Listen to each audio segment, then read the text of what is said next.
Vamos a ver el video.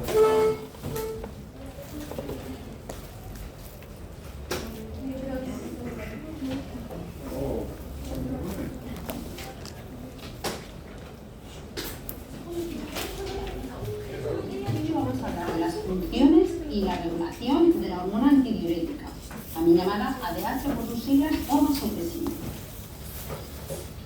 Vamos a ver primero las funciones de la hormona para después describir cómo se produce.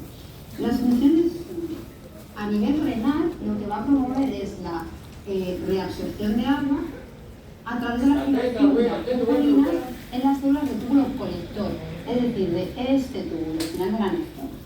Como digo, lo que va a inducir la ADH como molécula de señalización es que en las células del túbulo colector se coloquen receptores transportadores llamados acupolinas, que son transportadores de agua.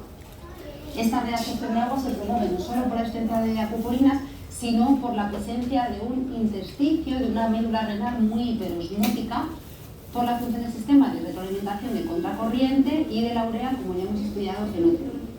El caso es que esta reabsorción de agua va a llevar a una disminución de la diuresis, es decir, a oliguria, y a cambio un aumento de la volemia. Pero no solo eso, al darse una reabsorción constante de agua en todo el túbulo colector, lo que estamos haciendo es concentrar la orina, vamos a aumentar la osmolaridad de la orina y en cambio vamos a disminuir la osmolaridad del medio interno, ¿vale? Todo esto es lo que está sucediendo en el medio interno. Algo que vamos a analizar fácilmente en sangre, pero que es un reflejo de lo que sucede en todos los líquidos corporales. Este aumento de la volemia nos va a llevar a un aumento de la presión arterial. Por lo tanto, siempre que veamos disminuciones de la osmolaridad, por ejemplo, hiponatremia sanguínea y aumentos de volemia o presión arterial, acompañado de una disminución de la diuresis y de una orina muy concentrada, pues la típica orina de primera hora de la mañana, ¿no?, que está muy concentrada, es debido a la presencia de la hormona ADH vasopresina. Recordad que otra función de esta hormona, y de ahí viene su nombre de vasopresina, es de vasoconstricción. Hace una vasoconstricción, aumento de la resistencia de las arterias generalizadas. Hay un número de arterias que son vasoconstreñidas, aumento de resistencia, o podríamos representar, como yo suelo hacer, disminución del diámetro de esas arterias. Y esto, por supuesto, también conduce a un aumento de la presión arterial. Así que, por un motivo u otro, la presencia de ADH nos lleva a aumento de la presión arterial. ¿Cuándo vamos a liberar esta hormona y, bueno, dónde se libera? Esta hormona es secretada por el hipotálamo. ¿Vale? Y muy importante, ¿en qué situaciones el hipotálamo está liberando ADH? Bueno, especificar que el hipotálamo realmente sintetiza el ADH y esas neuronas. Muy bien, entonces vamos a comenzar la clase con lo que es la hormona antidiurética. Vamos a hacer un repaso. Ahora hacemos la hormona antidiurética, ¿dónde es producido? Hipotálamo. La hormona es otra, en el hipotálamo. Muy bien. ¿En qué parte del hipotálamo? La parte se llama el núcleo supraóptico. Pero ¿en el hipotálamo se secreta la sangre o dónde? Yo sé que puse el hipotálamo arriba. ¿El mismo se suelta o más abajo? Está muy dulce. ¿Dónde? ¿Cómo se suelta? En la glándula, muy bien. No, pero en la glándula suprarrenal no puede ser. En la glándula hipófisis, en la No, payaso de- No, en la neurohipófisis. En la neurohipófisis. ¿Y qué función tiene la hormona antidiurética? No es antidiurética. ¿Cuál es su antidiurética? O sea, evitar que se pierda bastante agua oscura. Pero ¿cómo se hace eso? Se recupera a través de las acuapolinas en el tubo contorneado, no, en el tubo colector. ¿Ya? Muy bien. Entonces aquí está el tubo colector, miren. Esto es el tubo colector, ¿está viendo? Porque colecta, pues, ¿no? A los tubos contorneados, colecta el tubo colector. A nivel del tubo colector hay un huequito que se llama acuapolina. Vale. Era muy tarde. Acuapolinas. Y por esas acuaporinas se va, a pasar, pues poritos van a pasar el agua, las moléculas de agua. Pero agua pura, agua solita, sin sodio, solita como nunca. Por ejemplo, cuando ustedes toman el agua, tomamos caldo, el agua que se absorbe en el intestino no es agua pura, siempre se absorbe con sodio. O sea, primero se chupa el sodio, se saca el sodio, se absorbe el sodio y el sodio jala el agua. Esto casi siempre se da en todos los transportes del agua. El agua sigue al sodio. En cambio acá, en tu colector, en las acuaporinas, solamente pasan moléculas de agua, sin sodio. El sodio se queda en la parte luminal y el agua pasa hacia la parte vascular. Pero gracias a que unas acuaporinas hay unos receptores que van a ser receptores de la hormona antidiurética. ¿Ya? Ahora, hace muchos años, hace como 1000 años, 1500 años, los médicos, los fisiólogos, bueno, ¿no? Habían visto que la gente se moría, la gente se moría por los pies. O sea, se llenaba de azúcar, y orinaba azúcar, y orinaba bastante, ya se llama poliuria, y la cosa se llama de diabetes.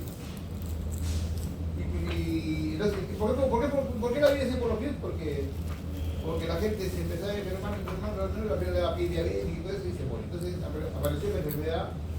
Bueno, lo han descubierto, lo han descrito, a la enfermedad se llama diabetes mellitus. Entonces, ¿qué era diabetes? Era poliuria, orinar bastante, por falta, por bastante, 5 años, 4 años. Entonces eso es llamativo, ¿no? Esa es la diabetes mellitus. O sea, si pruebas la orina, tiene sabor a miel, lo llaman mellitus. Ustedes saben que diabetes mellitus significa que la gente orina en cantidad. Pero los diabéticos orinan pues 3 litros, 4 litros, 4 litros por. Pero en contraposición a eso aparece la diabetes insípida. Se prueba la orina de esos pacientes que orinan por baldes y no tiene azúcar. Una diabetes insípida. O sea, de esto se prepara, la diabetes mellitus que ustedes conocen, que abunda en torno, y la diabetes insípida que estamos viendo ahorita. ¿Alguien me puede decir por qué se tiene la diabetes insípida? Quiere de todo, de eso. Correcto, por deficiencia de la hormona antidiurética. Entonces, ya sabemos diferenciar la diabetes mellitus de la diabetes insípida. ¿En qué se parece? En que ambos orinan a mares. Así como orinan a mares de gas de agua, también tienen sed, se llama polidipsia. Polidipsia. Lo que orinan bastante se llama poliuria, y lo que orinan poquito se llama, pero bueno, lo que tienen bastante sed se llama polidipsia. ¿Y quiénes se dan? Los diabéticos mellitus y los diabéticos insípidos. Entonces, cuando hablamos de hipotálamo, de neurohipófisis, de hormona antidiurética, hablamos de la diabetes insípida. Entonces, la diabetes insípida se puede dar porque en el hipotálamo no se produce hormona antidiurética, pues no hay, entonces ya se va a dar la diabetes, ya es fácil. O de repente porque se produce, pero no hay receptores acá en el tubo colector. No hay receptores en el tubo colector. Y si hay receptores, lo mismo que nada, es como tienen chequera, tienen tarjetas, si no hay cajero automático, es como nota de plata, no hay efecto. Entonces, ¿cuál es el efecto de la hormona antidiurética? Pues dice antidiuresis, ¿no? Antidiuresis, o sea, recuperar agua.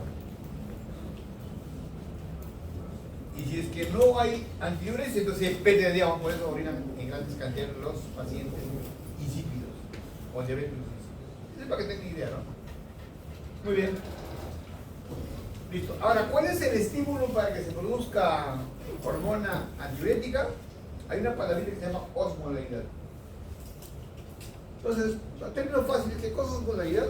Osmolaridad es el grado de la concentración de solutos, ¿no? Si está bien concentrado con muchos solutos, se llama osmolitos. Esto se llama hiperosmolar. Y cuando hay poca cantidad de solutos y más hay agua que solutos, se llama hiperosmolar. Entonces tenemos soluciones hiperosmolares y soluciones hiposmolares. Y después también uno isoosmolar, ¿no? Que es igual. Muy bien. Bueno, entonces ya sabemos la función de la hormona antidiurética. La otra función de la hormona antidiurética también está en relación a su nombre, también le llaman hormona antidiurética o vasopresina. Vasopresina. Entonces su función va a ser aumentar la presión arterial. ¿Cómo lo hace? Produciendo vasoconstricción en todo el cuerpo. O sea, en otras palabras, la hormona antidiurética lo que hace es recuperar agua, aumentar la volemia, por eso aumenta la presión arterial, o producir vasoconstricción y por eso también aumenta la presión arterial.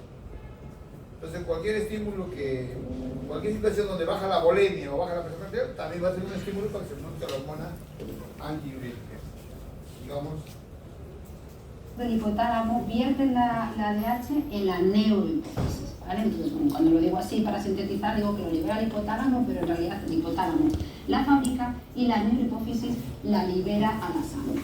Bueno, pues el hipotálamo va a liberar ADH bajo 4 situaciones principalmente, que tienen que ver con los efectos que conlleva. Por un lado, cuando haya un aumento de la osmolaridad, que esto va a ser detectado por los osmoreceptores. Estos osmoreceptores están además en el mismo... Los osmoreceptores son células especiales que están en el hipotálamo. El hipotálamo es un sensor, ahora que ya está avanzando la ciencia para decir, o sea, los científicos están copiando del cuerpo humano, porque el cuerpo humano es más perfecto que cualquiera.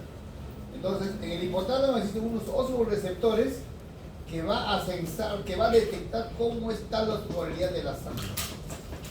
Está muy concentrado, muy espeso, en otras palabras, entonces va a producir hormona antidiurética para que lo diluya, porque va a producir bastante, va a aumentar la volemia. ¿Bien? Hipotálamo. ¿En qué situaciones va a aumentar la osmolaridad del medio interno? Pues en aquellas en las que tengamos una ingesta de alimentos con mucha sal, bebidas o comidas que aumenten esa cantidad de sal.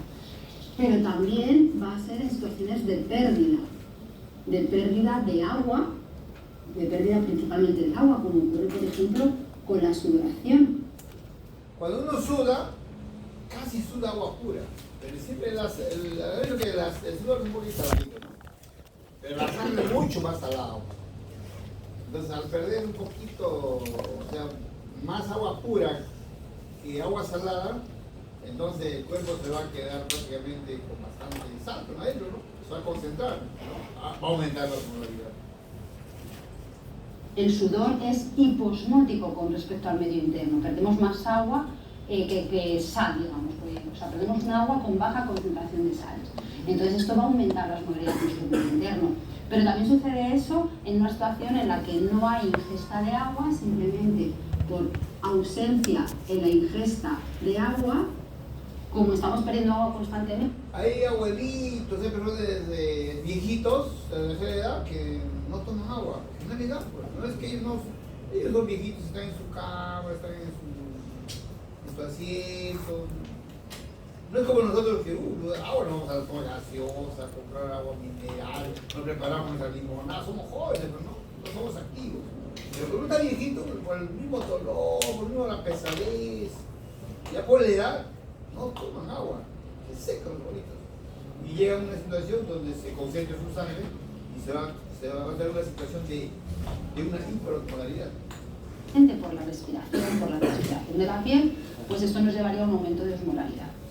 Entonces, en todas estas situaciones se activarían los osmoreceptores que le al hipotálamo que liberase ADH. También vamos a tener esta liberación en una situación de baja volemia. ¿Cuándo va a bajar la volemia? Pues la volemia va a bajar en situaciones de hemorragia, una hemorragia, perdemos volumen, pero también en una diarrea, por ejemplo, en una diarrea estamos perdiendo también líquido, o de nuevo en la sudoración. Si sientes que el mundo te ha hecho invisible después de los 35, La diferencia. Entonces, cuando baja la volemia, ¿qué es volemia? La cantidad, el volumen sanguíneo, la cantidad de sangre que puede haber, ¿no? Ahora tenemos nosotros nuestros 5 litros por minuto, bueno, ya bastante están 5 litros, pero cuando nos desangramos con una hemorragia, va a caer la volemia.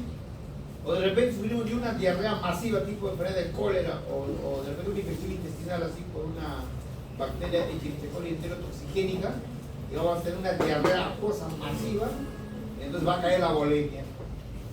Eso es lo más frecuente, ¿no? Entre perder líquido con la diarrea o una sudoración es que la diarrea sí que es isosmótica, perdemos un agua con la misma concentración de sal que el medio interno, que la sangre, y en el sudor no. Pero en este caso no nos importa porque son los receptores de estiramiento, aquí la osmolaridad, y aquí son receptores de estiramiento que están colocados en el corazón, los que van a detectar esa bajada de la bulimia y por tanto van a hacer que el hipotálamo de nuevo libere ADH. La conexión, en este caso entre los receptores de estiramiento y el hipotálamo, es a través de neuronas sensitivas. En este caso era con interneuronas porque las células receptoras están en el mismo lugar donde se va a producir esta hormona. Otra situación en la que vamos a liberar ADH, pues viendo el resultado final de cuando tenemos ADH, será cuando tengamos una baja presión arterial. Si baja la presión arterial, ¿que cuándo va a suceder esto? Pues de nuevo cuando tenemos bajadas de la bulimia, cualquiera de las cosas que nos baja la bulimia nos lleva a que baje la presión arterial, Entonces, esos tres factores que no se miden, aumento de la osmolaridad, o como cuando la sangre se pone bien espesa, bien hiperconcentrada, caída del volumen sanguíneo, disminución de la presión arterial, esos tres factores va a hacer que el hipotálamo, como es un órgano nervioso, sistema nervioso, y que también va a ser endocrino, va a hacer que produzca hormona antidiurética, y esta hormona antidiurética va a recuperar el agua libre para que recupere el volumen, no es antidiurética, y va aumentando prácticamente la cantidad de volumen sanguíneo, y también va a producir vasoconstricción y produciendo aumento de la presión arterial. De esa manera va a recuperar lo que arriba estaba fallando. Bien, entonces, de eso se trata el video. Vamos a pasar a las diapositivas.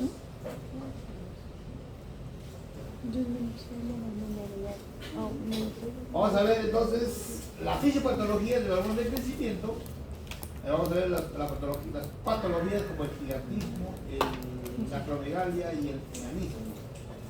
Y en una segunda parte la hormona antidiurética. Muy bien. Este cuadro nos va a hacer recordar de que acá tenemos al hipotálamo. El hipotálamo produce a una hormona liberadora del somatotropo que está en la adénico. Se llama hormona liberadora de la hormona de crecimiento. Este somatotropo va a producir la hormona de crecimiento. Esa hormona de crecimiento de alguna manera va a regular el hipotálamo y todo, va a ir al hígado, y en el hígado va a estimular para que produzca la somatomedina. Esta, IGF, la somatomedina. Y la somatomedina va a actuar en todo el cuerpo, haciendo crecer a las células, los tejidos, a las manos, a los pies, todo. Y nosotros, claro, regularmente, proporcionalmente. Pero cuando hay una enfermedad acromegalia que van a ver, le hace crecer de una manera muy desproporcionada. Y a nivel de los cartílagos, estos se llaman cartílagos de crecimiento, o cartílago metafisiario. ¿Qué hace? Lo estira. Los estira, se van creciendo. Uy, mi hijita tiene 12 años y ya parece su papá tan igual a esa vez, no sé, a mí, van creciendo. Pero ¿hasta qué edad crece? Más o menos 17, 18 años. A esa edad de 17, 18 años se osifica el cartílago, ya. Se mete con calcio y todo eso. Y se cierra el cartílago de crecimiento. Ya no va a crecer más. Ya no va a crecer más en altura. Entonces, la hormona de crecimiento sí, amiga, mira, usted sigue produciendo, pero ya para no envejecer, dice, para mejorar la calidad de vida y otra cosita. Pero ya no es para crecer. Pero de manera normal, ¿no? Pero hay enfermedades, o sea, hay pacientes que tienen un tumor hipoficiario que produce gran cantidad de hormona de crecimiento. Y si esa gran cantidad de hormona de crecimiento se da antes de los 18 años, va a producir una patología. ¿Cómo se llama eso? Gigantismo. A los menores de 18 años. Y cuando produce a mayor de 18 años, ya acromegalia. Entonces, ese para los 18 años es como un término en el cual cuando se cierra lo que es el cartílago de crecimiento o metafisiario. Muy bien. Y acá estamos viendo pues, a la patología que se llama gigantismo. Entonces es una señorita, por ahí, que tengan cuidado. que tenga 17 años, por decir, para estar en el esquema, ¿no? Vamos a imaginar que está bonita, señorita, bonita, ya que no me bonita. No, vamos a imaginar que está bonita, digo, para diferenciarlo de la fea. La fea es la acromegálica, pues. Entonces, ¿por qué? Porque tiene menos de 18 años, mira a su mamá, la mitad casi. Su mamá es alta, pero es súper alta. ¿Cuánto mide? 2,50 metros. Entonces, ¿por qué se da? Porque acá en su hipófisis se ha producido un tumor, el tumor artificial productor de hormona de crecimiento. Bueno, como ha crecido a lo alto, así, no hay problema, no hay mucho problema. El problema va a ser cuando ya pasan los 18 años. Y cuando pasan los 18 años, ya va a tener estas características. Pues yo digo, y es en la misma mujer, pero la cara ancha, los labios gruesos, la boca grande, los dientes se separan, todas, aunque no quiere se separan igual. La mandíbula se pone adelante, ya se llama prognatismo. El cabello, bueno, el cuero cabelludo del cráneo no crece, pero el cuero cabelludo sí, y se vuelve como surcos.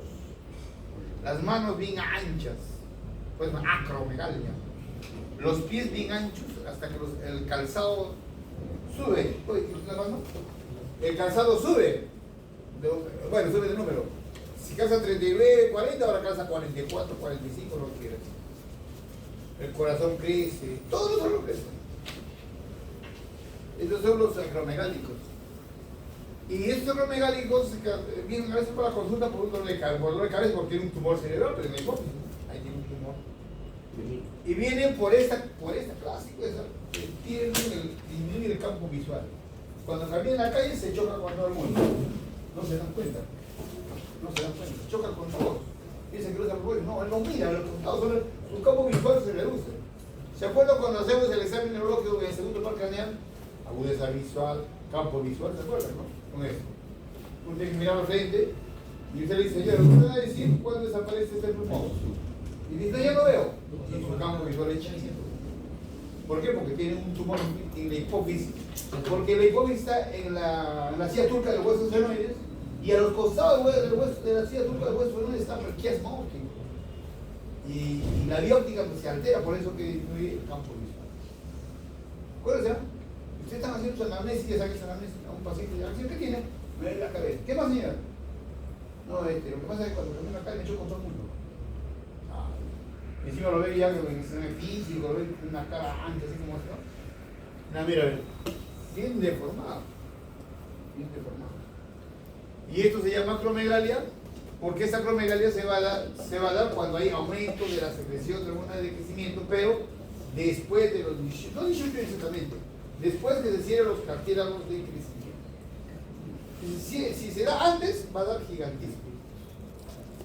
Ahora, aparte de eso, yo les había dicho de que hay 5 hormonas contrarreguladoras, o también llamadas hormonas hiperglicemiantes. A ver, Sergio, dime uno. Dime una hormona hiperglicemiante. Una hormona que aumenta la glicemia, la glucosa en sangre. Excepto delante, la hormona de crecimiento. Uno, la hormona. Cortisol. Otro. Van dos. Cuando corre con la adrenalina, la noradrenalina, y falta uno, el glucagón. Pregunta, examen, ¿eh? La pregunta clave es, ¿cuál de estos no es hormona contrarreguladora? Y para facilitarlo, poner la insulina, que es, la insulina es hipoglicemiante. Estas otras 5 son hiperglicemiantes. Entonces la hormona de crecimiento es una hormona hiperglicemiante, pero todos tenemos un crecimiento y hemos crecido, tenemos ahorita secreciones poquitas y no tienen mucha trascendencia. Pero si tenemos un tumor cerebral que produce hormona de crecimiento en grandes cantidades, ya pues va a haber cantidad de hormona de crecimiento que va a producir hiperglicemia. Y estos pacientes, ya sean sobre todo los acromegálicos o los gigantes, pueden sufrir de diabetes. ¿Por qué? Porque como hay gran cantidad de hormona de crecimiento, va a haber hiperglicemia en grandes cantidades. La glucosa está en 180, en 200, lo quieras.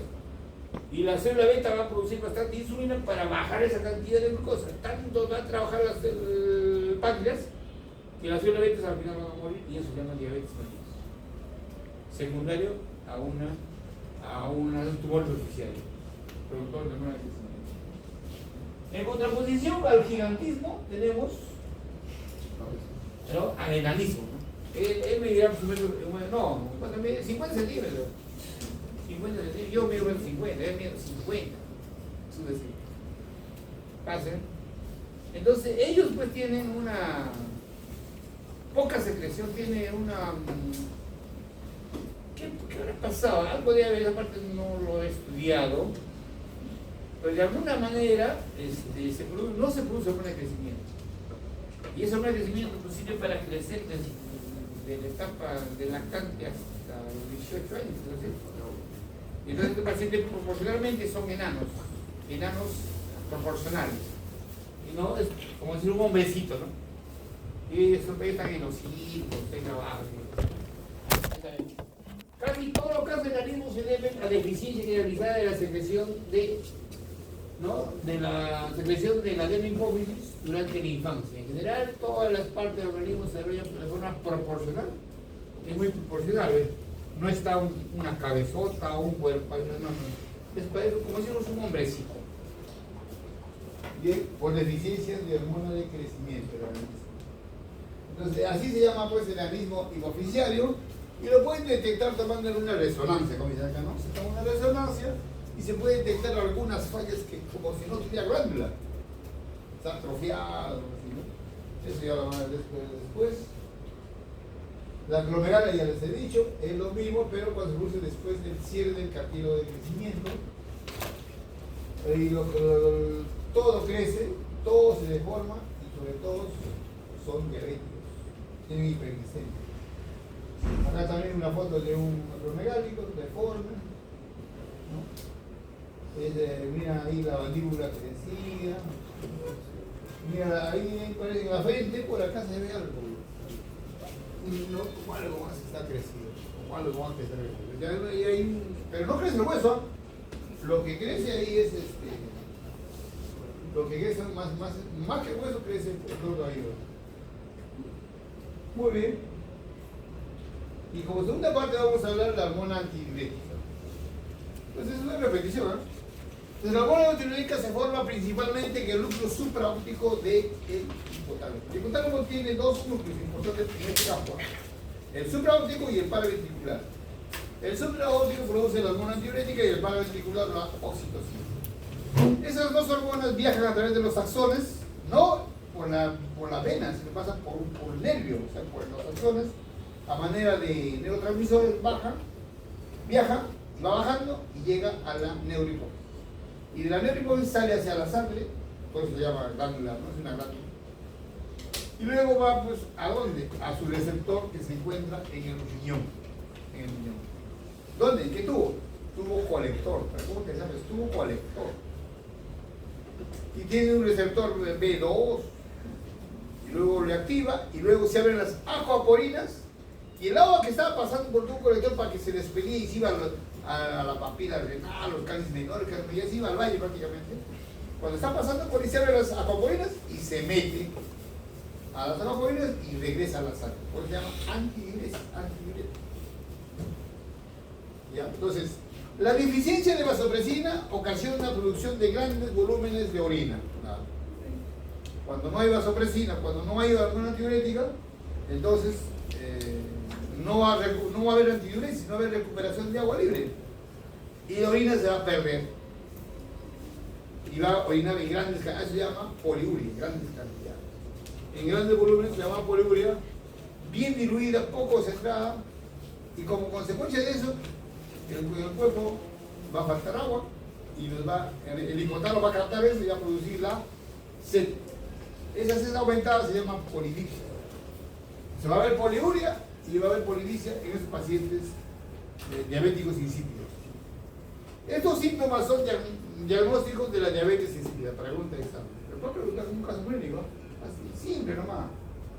Paciente que tiene un traumatismo encefalocraniano y que no produce hormona antidiurética, ¿Cómo será la orina? Sería una orina pues, abundante y diluida. ¿Cómo será? ¿Tendrá mucha sed? Poca sed. Mucha sed. ¿No? Mucha sed. ¿Para qué? Para que no. La diabetes insípida tiene numerosas causas que influyen sobre el eje hipotálamo hipofisario y los riñones. Entonces, hay patologías del encéfalo, o sea, del hipotálamo, y también a veces hay enfermedades del mismo riñón, del tubo colector, razón por la cual no va a actuar la hormona antidiurética. Ahí se llama diabetes insípida nefrogénica. ¿Muy bien? Nefrógena o nefrogénica. Muy bien. Está ligado a un cromosoma, ¿dice? Con el cromosoma X. Muy bien. Entonces, la hormona antidiurética se produce en el hipotálamo, en el núcleo supraóptico, y se va a segregar a nivel de la neurohipófisis. Y luego va a llegar acá, a estas células tubulares. ¿De qué tubo, doctorita? ¿Qué túbulo? Proximal, distal, colector. Pregúntese el tubo colector. Y el tubo colector tiene sus receptores, el B2, ahí está la hormona antidiurética, él llega y va a crear una cascada de reacciones químicas que va a activar las acuaporinas y el agua que está yéndose ya al baño y para orinar, para funcionar. Como se abre este canal, se mete hacia la célula y recupera y regresa a la sangre. Por lo tanto, no va a haber diuresis, se llama hormona antidiurética. Así de recordar. Estos de acá no se preguntan, ¿por qué? Porque, bueno, no molestar quizás. La idea es saber todo el mecanismo, el por qué se produce tal, cuáles son las cascadas de las secuencias de los efectos, ¿no?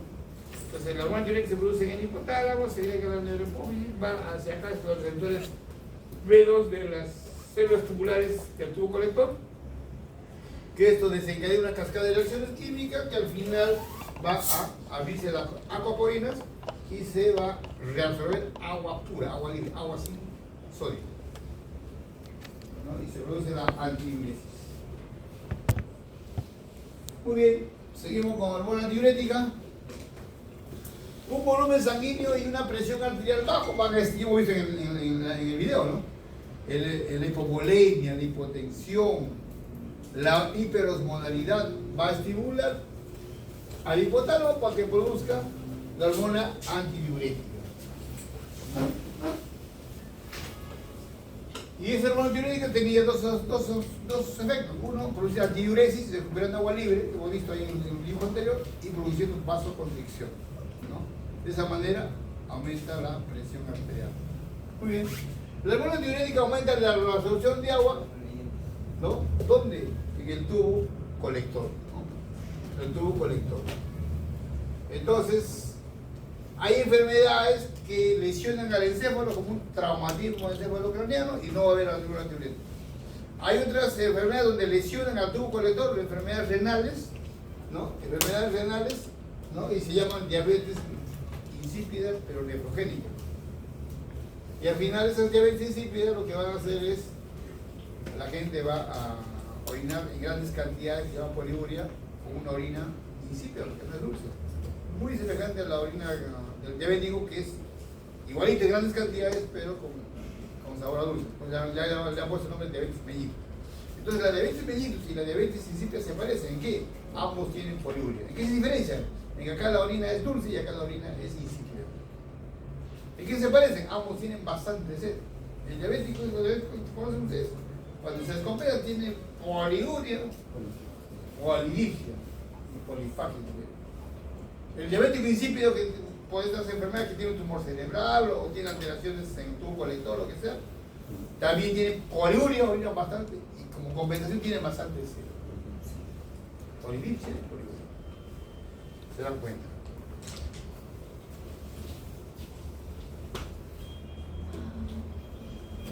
Bueno, este cuadro es para ver la relación entre la osmolalidad plasmática y la secreción de hormona antidiurética.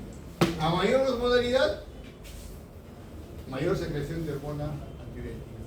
Cuando hay hipovolemia, también hay mayor secreción de hormona antidiurética, ¿no? Entonces, eso es para ver la relación entre la osmolalidad y la secreción de hormona antidiurética. ¿Alguna pregunta? Ahora a ver si han comprendido. Tienen que saberlo así, algo sencillo. Ya, a ver, tenemos la... Empezamos, ¿no? Por lo más fácil. ¿Dónde se produce la hormona tiroidea? En el hipotálamo y luego la libera la... Correcto. ¿Y el hipotálamo en qué parte? Hay un núcleo ahí. ¿Cómo se llama ese núcleo? Pregunta, examen. Es pregunta, examen. No hay... Ya, no, no sé. ¿Cómo se llama ese núcleo? Hay dos núcleos importantes. El paraventricular y el pregunta, examen. Está en los bancos de preguntas. Yo voy a contactar con una persona que va a hacer las preguntas del RENAM y del Centavo. Y yo lo voy a hacer, que cada acá voy a poner 2 o 3 preguntas para motivar. ¿Ya? Entonces, para que bien que no esté en mal nivel, o sea, tiene que estar en directo. Claro. Ya, vamos a ver contigo. Se produjo la hormona antidiurética a nivel del hipotálamo. ¿En qué parte de qué glándula se segrega hacia la sangre? ¿En el mismo hipotálamo o más abajo? ¿Cómo se llama esto?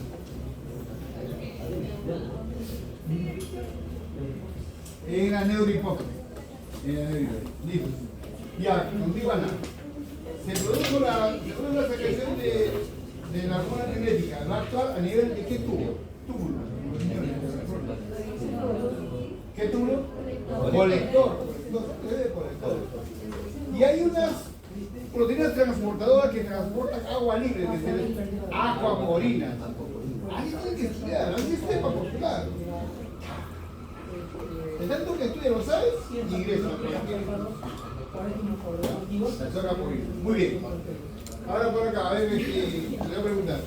¿Cuál es un estímulo para que el hipotálamo se va a estimular para la producción de hormona antidiurética? ¿Cuál es el estímulo más importante? La osmolalidad sanguínea. Otro estímulo, la hipotensión. Otro estímulo, la hipovolemia. ¿Es repetir o qué? Muy bien. Vamos acá. Cuando se produce un aumento de la osmolalidad, la sangre se convierte muy espesa, muy concentrada, muy hiperosmolar. Entonces se produce una secreción de hormona antidiurética. Pero hay una enfermedad donde de repente por un traumatismo, por un accidente cerebrovascular, no produce hormona antidiurética. ¿Cómo se llama eso? ¿Cómo se llama eso? No, hay ausencia de producción de hormona antidiurética. Diabetes insípida. ¿Qué tipo de diabetes? Insípida. Insípida. Ni como todo, insípida. No lo vamos a comer. Insípida. En contraposición a la diabetes mellitus. ¿Cuáles son los signos clínicos? ¿Cómo te puedes dar por ejemplo que tiene diabetes insípida? ¿Qué tipo de ¿Cómo es su orina? ¿Poquito o bastante? ¡Bastante! Oliguria, bastante, igual que el diabético. Y bastante. Muy bien. Entonces, hay dos tipos de diabetes insípida. Uno porque hay lesión en el extremo, no hay el hipotálamo, no hay el hormona antidiurético, o también a nivel de los nefrones o del riñón, donde los receptores no lo captan, pues la hormona que está llegando. Es diabetes insípida neurogénica. Bueno, ese resumen que les he querido dar en esta clase. Falta un poco de gigantismo, ¿no? ¿Por qué se produce gigantismo?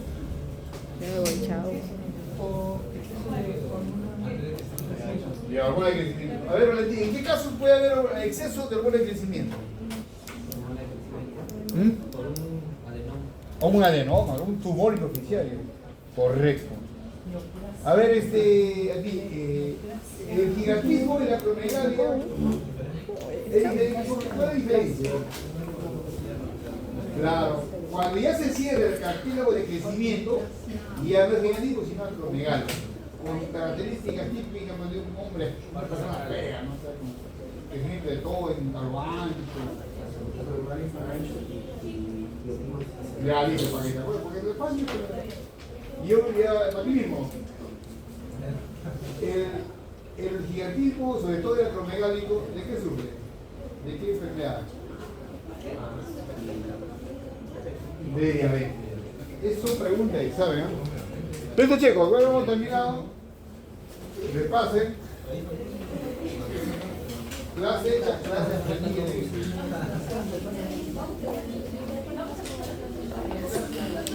¿Ah?